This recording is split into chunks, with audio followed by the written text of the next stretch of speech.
베드로전서 4장 7절에서 8절까지 말씀을 가지고 우리를 부르심은 이란 제목으로 같이 함께 말씀을 좀 나누겠습니다. 우리가 예수님을 믿고 믿음의 삶을 살아가는 모습을 성경은 하나님께서 우리를 부르셨다 이렇게 표현하기도 합니다. 베드로전서 2장 9절에 보면 이렇게 말씀합니다. 그러나 너희는 택하신 족속이요 왕같은 제사장들이요 거룩한 나라요 그의 소유가 된 백성이니 이는 너희를 어두운 데서 불러내어 그의 기이한 빛에 들어가게 하신 이의 아름다운 덕을 선포하게 하려 하심이라. 아멘. 하나님께서 우리를 어두운 데서 불러내셨다 이렇게 말씀합니다. 이 죄된 세상에서 우리가 삶을 살아가고 있는데 하나님께서 우리를 부르셔서 이제는 그 죄된 세상에 속해서 사는 것이 아니라 이제 하나님께 속해서 믿음의 삶을 살도록 하나님이 우리를 부르셨다라는 거죠. 여러분, 이 부르심 안에는요 그냥 우리를 불러주신 게 아니라 목적이 있습니다. 하나님께서 우리를 부르신 이제 목적을 보면 오늘 이제 본문 말씀을 보시면 7절에서 하나님이 우리를 부르심은 부정하게 하심이 아니요 거룩하게 하심이니 이렇게 이제 말씀하고 있습니다. 그러니까 그냥 부르신 게 아니라 거룩한 모습으로 살도록 우리를 부르셨다라는 겁니다. 하나님께서 우리를 부르셨을 때 더 이상 우리가 이 어두운 세상에 속해서 죄된 모습으로 삶을 살아가는 것이 아니라 하나님의 빛 가운데서 거룩한 모습으로 살도록 하나님이 우리를 불러주셨다라는 거죠. 그래서 디모데후서 1장 9절에서도 보면 이런 말씀이 있습니다. 하나님이 우리를 구원하사 거룩하신 소명으로 부르심은 우리의 행위대로 하심이 아니요 오직 자기의 뜻과 영원 전부터 그리스도 예수 안에서 우리에게 주신 은혜대로 하심이라. 아멘. 하나님께서 우리를 구원하신 이유, 그러니까 거룩하신 소명으로 부르셨다라고 말씀합니다. 우리에게 소명이 주어졌다라는 거예요. 근데 그 소명이 어떤 소명이냐면 거룩함으로 살아가게 하시는 소명입니다. 그래서 오늘 이제 본문도 보면 우리를 부르심은 부정하게 하심이 아니요 거룩하게 하심니 이렇게 말씀하고 있습니다. 여러분, 하나님께서 우리를 불러주셨습니다. 아멘이시죠? 그런데 그 부르신 이유가 뭐냐면 이 죄된 세상에서 그냥 죄악된 모습 그대로 계속해서 사는 게 아니라 이제는 거룩한 모습으로 살라. 그래서 우리를 하나님이 불러주셨습니다. 오늘 하나님께서 우리를 그렇게 거룩한 모습으로 살도록 부르신 줄 믿습니다. 그럼 여러분, 우리가 그 부르심에 합당한 모습으로 살려면 어떻게 살아야 될까요? 거룩하게 살아야 합니다. 그죠?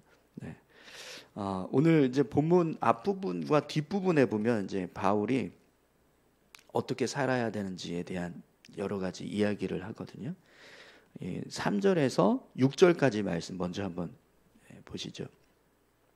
하나님의 뜻은 이것이니 너희의 거룩함이라 곧 음란을 버리고 각각 거룩함과 존귀함으로 자기의 아내 대할 줄을 알고 하나님을 모르는 이방인과 같이 세욕을 따르지 말고 이 일의 분수를 넘어서 형제를 해하지 말라. 이는 우리가 너희에게 미리 말하고 증언한 것과 같이 이 모든 일에 주께서 신원하여 주심이라. 아멘. 특별히 바울은 데살로니가 교회 성도들에게요, 하나님께서 우리를 거룩하게 부르셨는데 그 부르심의 모습이 어떤 모습이냐면 자기 아내를 대할 때 사랑하는 마음으로 거룩하게 아내를 존중하고 그 아내와 함께 잘 믿음의 가정을 세워가는 것이다. 이렇게 말씀을 합니다. 다른 어떤 음란함에 빠지지 말고 거룩함을 지켜가라. 이 말씀을 하는 거죠. 이방인들처럼 세욕에 빠져서 살지 말고 또 그것 때문에 그걸 이루기 위해서 분수에 지나치도록 형제를 해하는 일이 없도록 하라. 이렇게 말씀하는데 여러분, 다윗이 밧세바를 취했을 때의 모습을 상상하시면 생각하시면 지금 바울이 말씀하고 있는 이 모습이 어떤 모습인가를 알 수 있을 겁니다. 다윗이 밧세바에게 마음이 빼앗겨서 이제 자기 아내로 삼기 위해서 결국 어떤 일을 했죠? 우리아를 죽이는 이제 그런 일까지 저질렀잖아요. 근데 이게 하나님께서 보실 때는요, 분수에 넘치는 형제를 해치는 일이 된 겁니다. 그러니까 그런 어떤 음란함을 추구하기 위해서, 자신의 어떤 욕망을 추구하기 위해서 그렇게 죄악 가운데 빠지는 일이 없도록 그렇게 삶을 살아가라라고 말씀하는 겁니다. 또 9절에서 12절까지 말씀도 한번 보시겠어요? 9절에서 12절까지 말씀 보겠습니다. 형제 사랑에 관하여는 너희에게 쓸 것이 없음은 너희들 자신이 하나님의 가르치심을 받아 서로 사랑함이라. 너희가 온 마게도냐 모든 형제에 대하여 과연 이것을 행하도다. 형제들아 권하노니 더욱 그렇게 행하고 또 너희에게 명한 것 같이 조용히 자기 일을 하고 너희 손으로 일하기를 힘쓰라. 이는 외인에 대하여 단정히 행하고 또한 아무 궁핍함이 없게 하려 함이라. 아멘. 두 가지를 말씀하고 있죠. 하나는 형제의 사랑. 데살로니가 교회 성도들은요, 특별히 형제 사랑에 굉장히 잘 살면서 실천하는 모습을 보여줍니다. 그래서 뭐 더 이상 말할 필요도 없다 이렇게 이제 이야기하는데, 그리스도인으로서 삶을 살아갈 때 형제 사랑은 너무나 분명한 믿음의 모습입니다. 예수님께서도 우리가 서로 사랑하면 그것이 내 제자인 줄 알리라 이렇게 말씀하셨죠. 그러니까 우리가 서로 사랑하는 것, 이것이 하나님께서 우리를 부르신 목적이라는 거예요. 여러분 서로 사랑하시기 바랍니다. 그냥 우리 감정에 아니면 우리 이해관계에 따라서 생각을 하면 사실 사랑하는 게 쉽지 않아요. 그러니까 우리 감정대로 하면 마음에 안 들고 또 미울 때도 있고 그렇잖아요. 근데 그런 감정이나 또 어떤 이해관계만 또 따지면 무조건 또 사랑하고 하는 게 쉽지는 않지 않습니까? 근데 그런 이해관계를 다 떠나서 우리가 그리스도인이라면 사랑해야 된다는 거예요. 형제를 사랑하라라는 거죠. 또 바울이요, 열심히 일하면서 살라, 자기 손으로 일하면서 살라 이렇게 이야기합니다. 아마 이 데살로니가 교회 성도들이 뭐 게을러서 일하지 않아서 이 권면하는 게 아니라 고린도 교회 같은 그런 이제 교회가 있어서 그럴 거예요.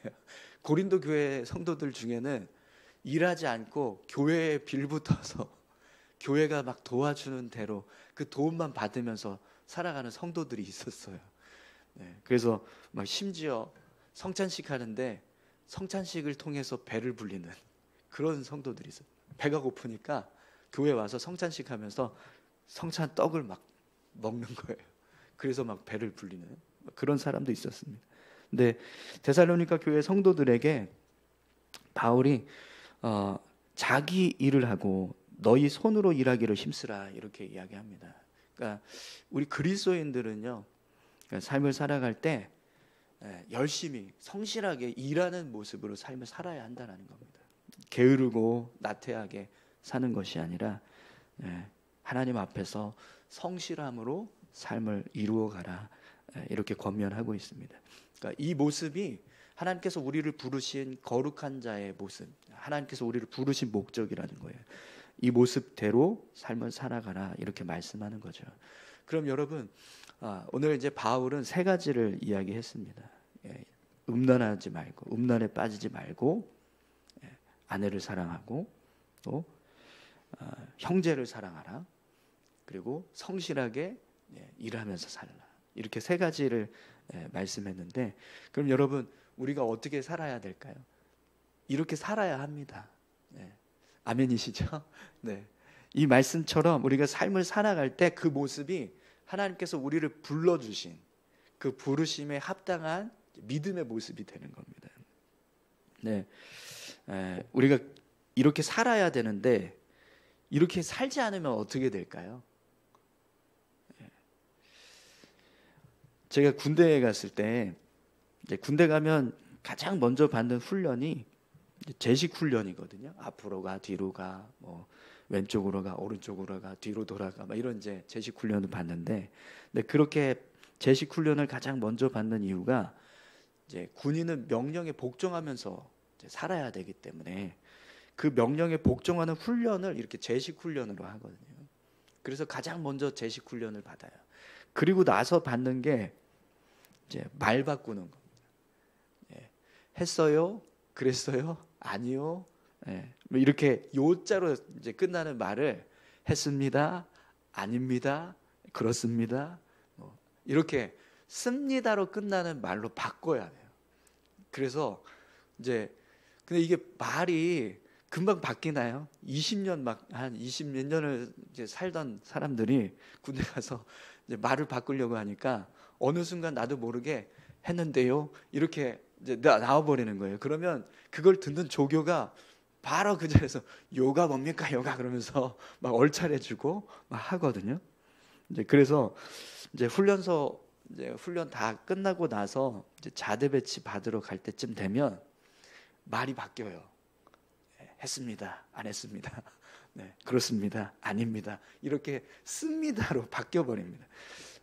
군대 갔다 온 이제 자녀들이 집에 휴가 나가가지고 이제 엄마가 이제 아무개야 불렀는데 예 그렇습니다. 뭐 이렇게 대답하는 걸 이렇게 뭐 TV에서 보신 적 있으시죠? 네, 그렇게 되더라고요. 네, 근데 여러분 그러니까 군인이요 군인다운 모습이 있습니다. 네, 군인다운 모습대로 삶을 살아갈 때 그 모습이 이제 군인으로서의 모습이 되는 건데, 근데 그렇게 살지 않았을 때 어떤 일이 벌어질까요? 군대에서 만약에 씁니다 이렇게 계속 해야 되는데 아니요 그랬는데요 막 이러면 나중에 군기교육대 가서 이렇게 군장 메고 막 연병장 도는 그런 이제 징벌을 받아요. 그것도 아니고 더 심하면 영창도 가고 막 이런 일이 일어납니다. 그러니까 군인인데 군인다운 모습으로 살지 않으면 이제 그런 징계가 이루어진다는 거죠. 그러면 여러분 우리가 하나님 앞에서 이렇게 거룩한 모습으로 살도록 부르셨는데 그 부르심에 합당한 모습으로 살지 않았을 때는 어떻게 될까요? 징계가 일어나야 되는데 여러분 징계가 일어납니까? 솔직히 여러분 우리가 삶을 살아갈 때요 하나님께서 이렇게 우리를 부르셨는데 그 부르심대로 살지 않는다고 해서 막 우리 삶에 곧바로 하나님이 그 다음날 어떤 문제를 일으키셔서 어려움을 당하게 하신다거나 아니면은 뭐 정말 심각한 경우에는 삶이 무너진다거나 갑자기 마른 하늘에 번개가 쳐서 그 번개에 내가 맞았다거나 뭐 이런 징계가 일어납니까? 성경에서 보면 하나님께서 어떤 죄를 지었을 때 그 죄에 따라서 이렇게 막 징계를 행하시는 모습을 보잖아요. 우리 어제 오후에도 아간이 범죄했던 그 사건 때문에 하나님께서 아이성 전투에서 패하게 하시는 이런 징계를 행하셨잖아요. 근데 우리가 삶을 살아갈 때 그런 징계가 실제로 있습니까? 여러분 어떠세요? 아간의 아이성 전투에서 패하는 것과 같은 그런 징계가 우리 삶에 보면 없어요. 그런 일이 쉽게 일어나지 않습니다. 정말 그런 일이 일어날 정도면 이건 이제 끝난 거예요, 사실은. 하나님께서 우리 삶을 보시면 만약에 진짜 우리가 이렇게 하나님 앞에서 불의하고 또 죄된 모습으로 살아갔을 때 그걸 곧바로 막 다 징계하신다. 그러면 우리 인생은요 금방 망할 겁니다. 불행한 모습으로 삶을 살아가게 될 거예요. 그런데 그런 일이요 쉽게 일어나지 않아요. 근데 오늘 본문을 보면 우리가 그렇게 하나님이 부르신 그 부르심에 합당한 모습으로 살지 않았을 때 어떤 일이 벌어지는가 그걸 말씀해 주고 있는데요. 8절을 보십시오. 8절. 그러므로 저버리는 자는 사람을 저버림이 아니요 너희에게 그의 성령을 주신 하나님을 저버림이니라. 아멘. 우리가 하나님께서 원하시는 거룩한 백성으로 살지 않았을 때 우리 삶에 어떤 징계가 주어지거나 아니면 어떤 삶의 문제가 일어나는 건 아니지만 그러나 하나님을 저버리는 일이 벌어진다라는 겁니다. 하나님을 저버린다. 예. 그럼 여러분, 우리가 하나님을 저버린다라는 것을 한번 생각해 보십시오. 이 저버린다라고 하는 단어가 아데테오인데 뜻이요, 어떤 법규나 언약을 폐지한다, 무효화한다, 혹은 거부한다, 거절한다, 무시한다, 이런 뜻을 가지고 있습니다.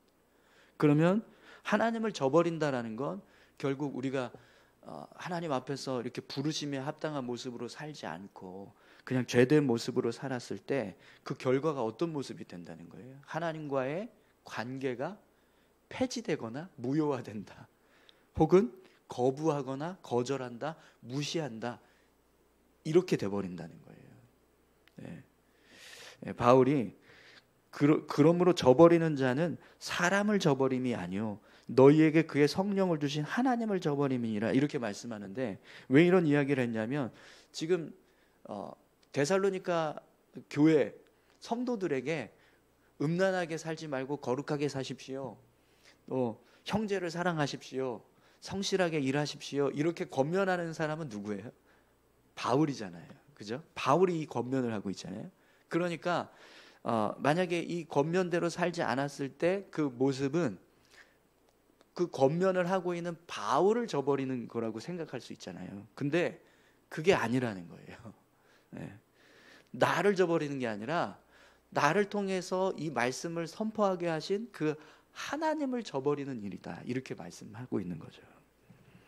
그럼 여러분, 우리가 하나님 앞에서 거룩한 모습으로 살아야 되는데 그렇지 않고 이렇게 죄된 모습으로 살았을 때 결국 그 결과가 하나님을 저버리는 일이 된다라고 한다면, 여러분, 이게 얼마나 심각한 문제입니까?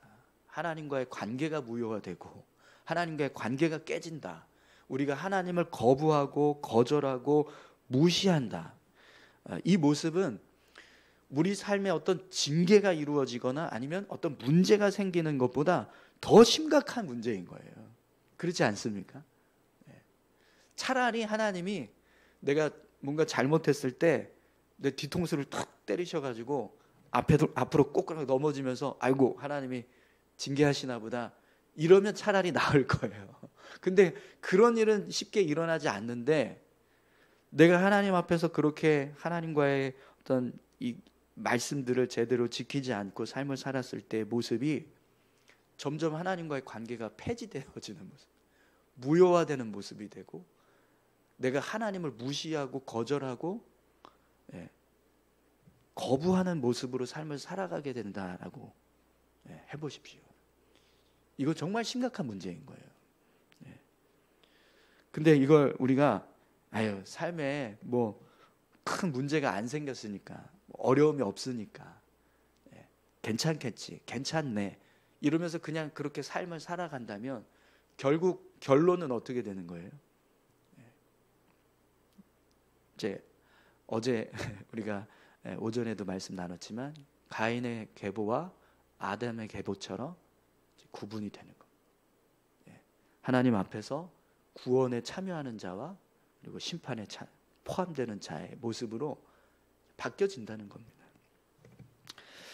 그런 일이 일어나지 않도록 여러분, 우리가 이 일이, 이런 모습이 얼마나 심각한 문제인가, 이걸 우리가 기억해야 한다는 거죠.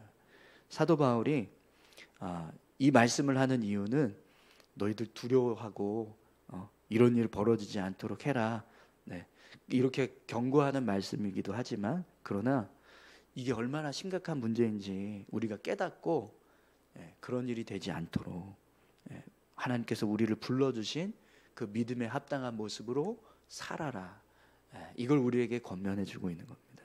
근데 여러분, 우리는 하나님과의 관계가 깨어진다는 게 얼마나 심각한 것인지 잘 아시잖아요. 그죠? 우리가 하나님을 무시하고 거부하고 또 거절하면서 삶을 살아가고 있는 모습이 된다는 게 이게 얼마나 큰 문제인가, 이걸 우리는 너무나 잘 압니다. 그렇기 때문에 이걸 잘 안다면 어떻게 살아가는 거예요? 거룩한 모습으로, 하나님께서 우리에게 원하시는 그 부르심에 합당한 모습으로 삶을 살아가는 거죠. 오늘 저와 여러분들도 하나님께서 우리를 부르신 그 부름이 어떤 모습인가 다 잘 아실 줄 믿습니다. 그렇다면 그 부르심에 합당한 모습으로 우리가 살기 위해서 여러분 더 힘쓰시고 열심히 살아가실 수 있기를 소망합니다. 근데 여러분, 하나님이 우리를 이렇게 부르신 것, 이게 이렇게 왜 이렇게 삶에 이런 짐만 주셨나? 꼭 이렇게까지 막 세상으로부터 구별되고 또 여러 가지 이렇게 세상 사람들 살아가는 것과 다른 모습으로 삶을 살아가도록 이렇게 우리에게 짐만 지어주시나? 그렇지 않습니다. 하나님 우리를 부르셨다라는 것이 얼마나 큰 은혜인가 우리는 잘 알고 있습니다. 아멘이시죠?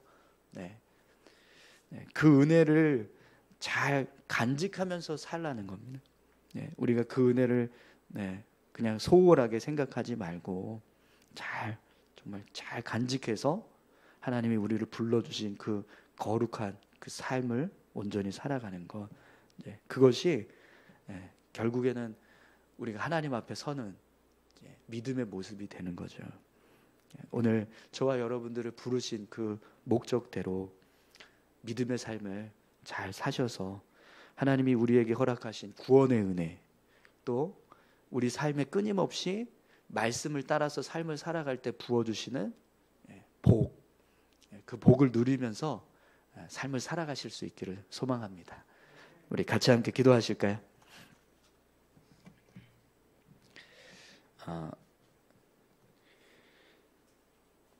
성경은 우리에게 여러 가지 많은 어떤 질문을 지어줍니다. 부정하게 살지 말고 거룩하게 살라고 우리를 불러주셨다. 이런 짐을 우리에게 짊어져요.